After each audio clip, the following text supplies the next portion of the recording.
Just reaching quarterfinals of the TOC. The decision is a 2-1 for the negative from Loyola.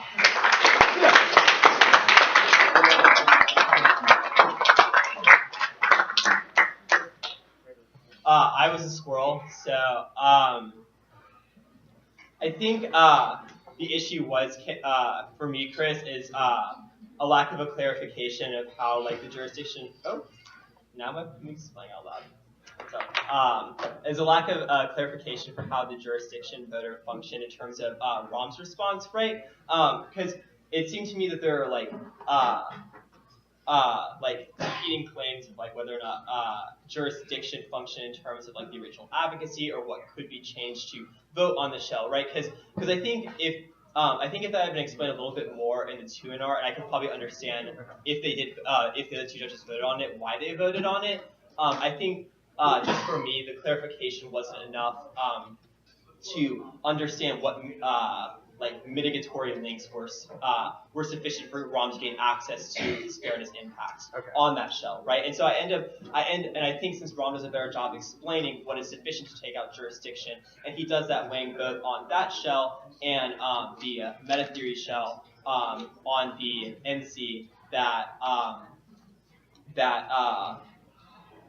he gets access to the fairness links there. So I think he wins that CX clarification means you can change your policy to be one that's like we can vote on. I think what would have been what could have been more clarified, what could have been clarified more maybe perhaps is like even in this case if you could change his policy to be feasible, given that if you had maybe implicated that in terms of like competing interps and said like, oh, but there are other things that like CX checks wouldn't be able to make the plan verifiable. But I think he sort of couched it in like his explanation of like why he met the shell as well. So I think for me it was confused. I think I ended up buying his evaluation in terms of his specific advocacy in that case, and given that wasn't impacted as such.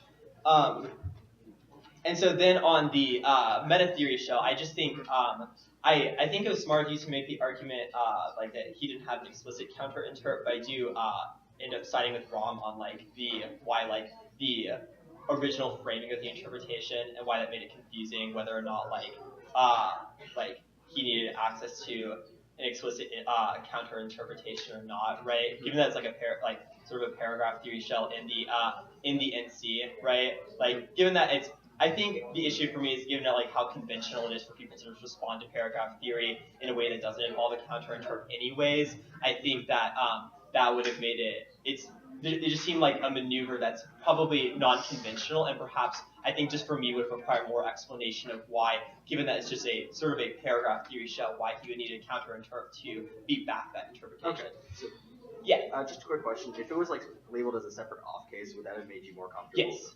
I think if it had been extended, if for me it had been extended in interp violation standards voter form, that sounds like silly, right? But I think I think I'm just someone that gets like easily confused by like how offense functions on paragraph theory shells, given that debaters usually don't clarify that too well. And so, but I can easily understand, right, if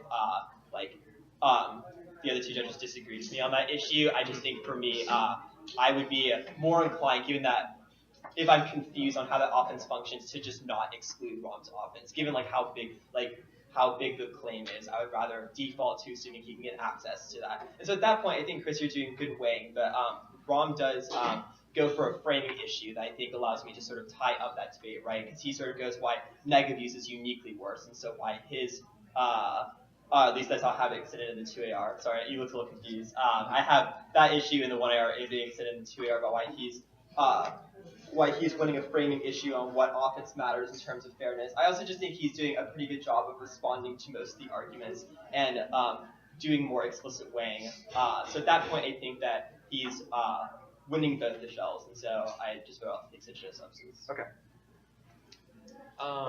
Yeah, so I also do not vote on the plan flaw shell.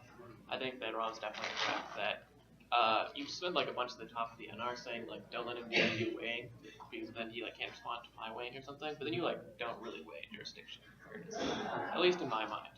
And it certainly seems like the way that you justify this plan shell is that there's not really a reason why there's any abuse coming from it, which seems like the whole like debate on the shells seems very strange, because it's not like he's claiming that there is abuse coming from you, but having a plan flaw is that the judge doesn't have the jurisdiction to vote on it, which does then hurt you, because I don't think that there's really or any reason there as to why this would come before some other like fairness concerns.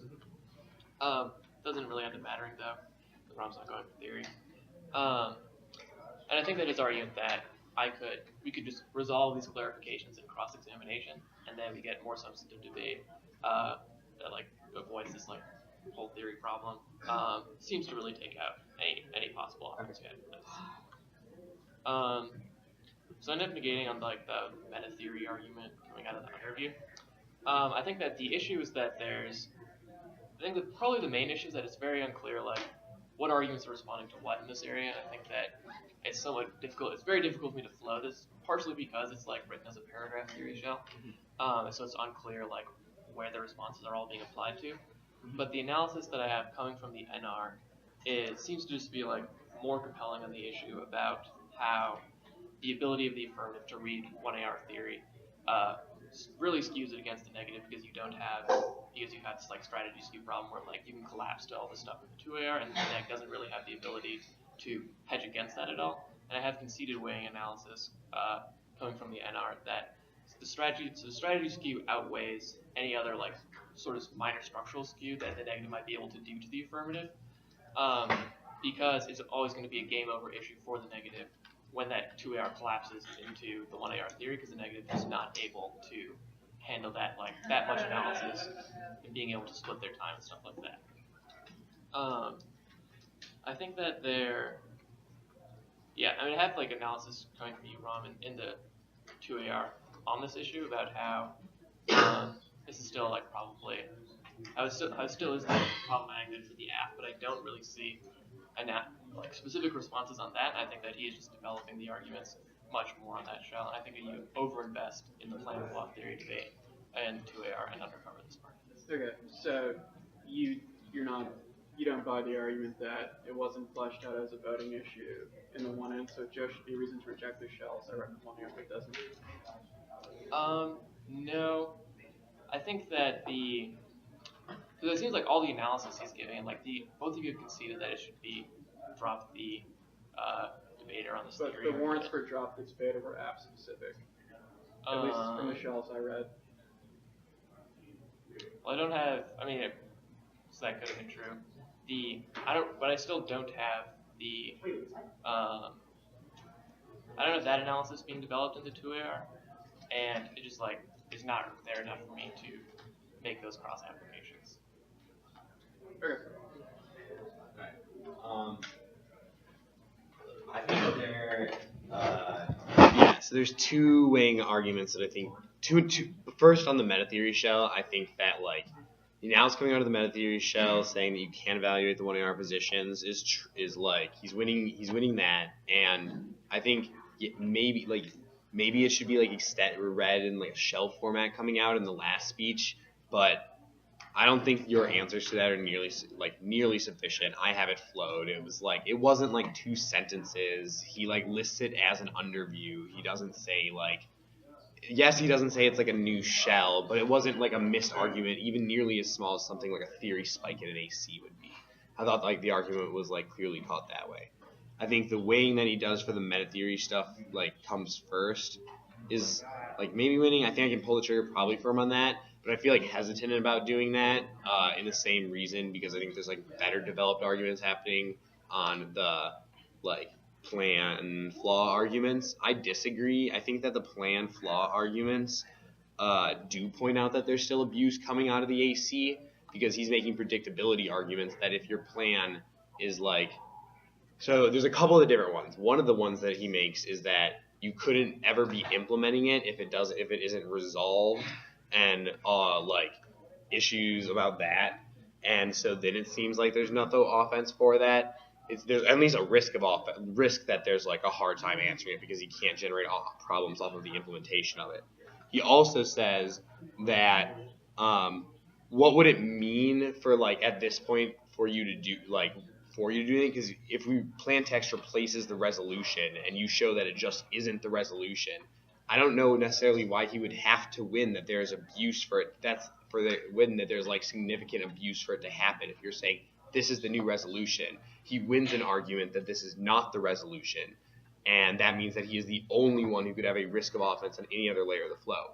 That argument is also explicit at the bottom of the theory shell. He says, like, even if I don't win the theory debate and that stuff doesn't matter, then it still means that if it would get to substance in any way or anything like that, if any other arguments matter, there's no affirmative advocacy for you to be able to vote for if I win that it wasn't topical. So no substantive debate could have ever occurred, and no substantive debate could have ever occurred, and there could have never been a risk of office on that level. I think he is pointing out abuse, even if he didn't point out abuse on that level. If the plan replaces the resolution, he wins on that. But he also could have won on the meta theory comes first argument. Okay.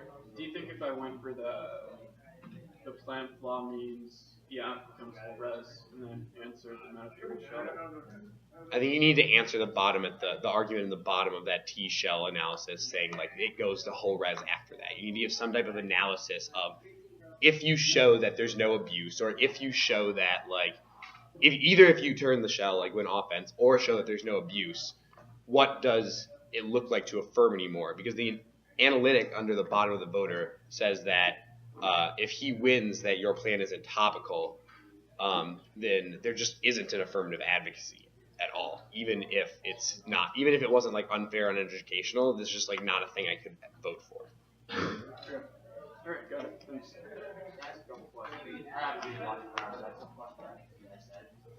Oh, I also, by the way, did not have the analysis of it only being dropped the argument for the AF, and that needed to be in the 2AR, I guess, if that's how you want to extend in the shell. My question is with respect to the drop the argument issue. If the argument in the 1AR is drop the debate of the AF, and there's no argument, no framing principle in the theory debate on which theory would drop the debate of the name, right? And there's never an argument in the debate implicating drop the debate of the name, right? I just have dropped the debater, and when I read it in the first speech, I don't have it just as like the AF, and the 2AR is never like pointing out it's only the AF, he can't win on the theory debate coming in the last speech. Okay.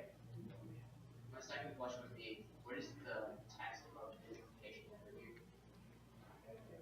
Like, again, the text, there's no text given that it's like What does it say? any theory argument about the positions the negative can read in the NC must be presented in the AC. What's the first sentence of it? Theory interprets about acceptable NC standard or advocacy practices must be in the 1AC.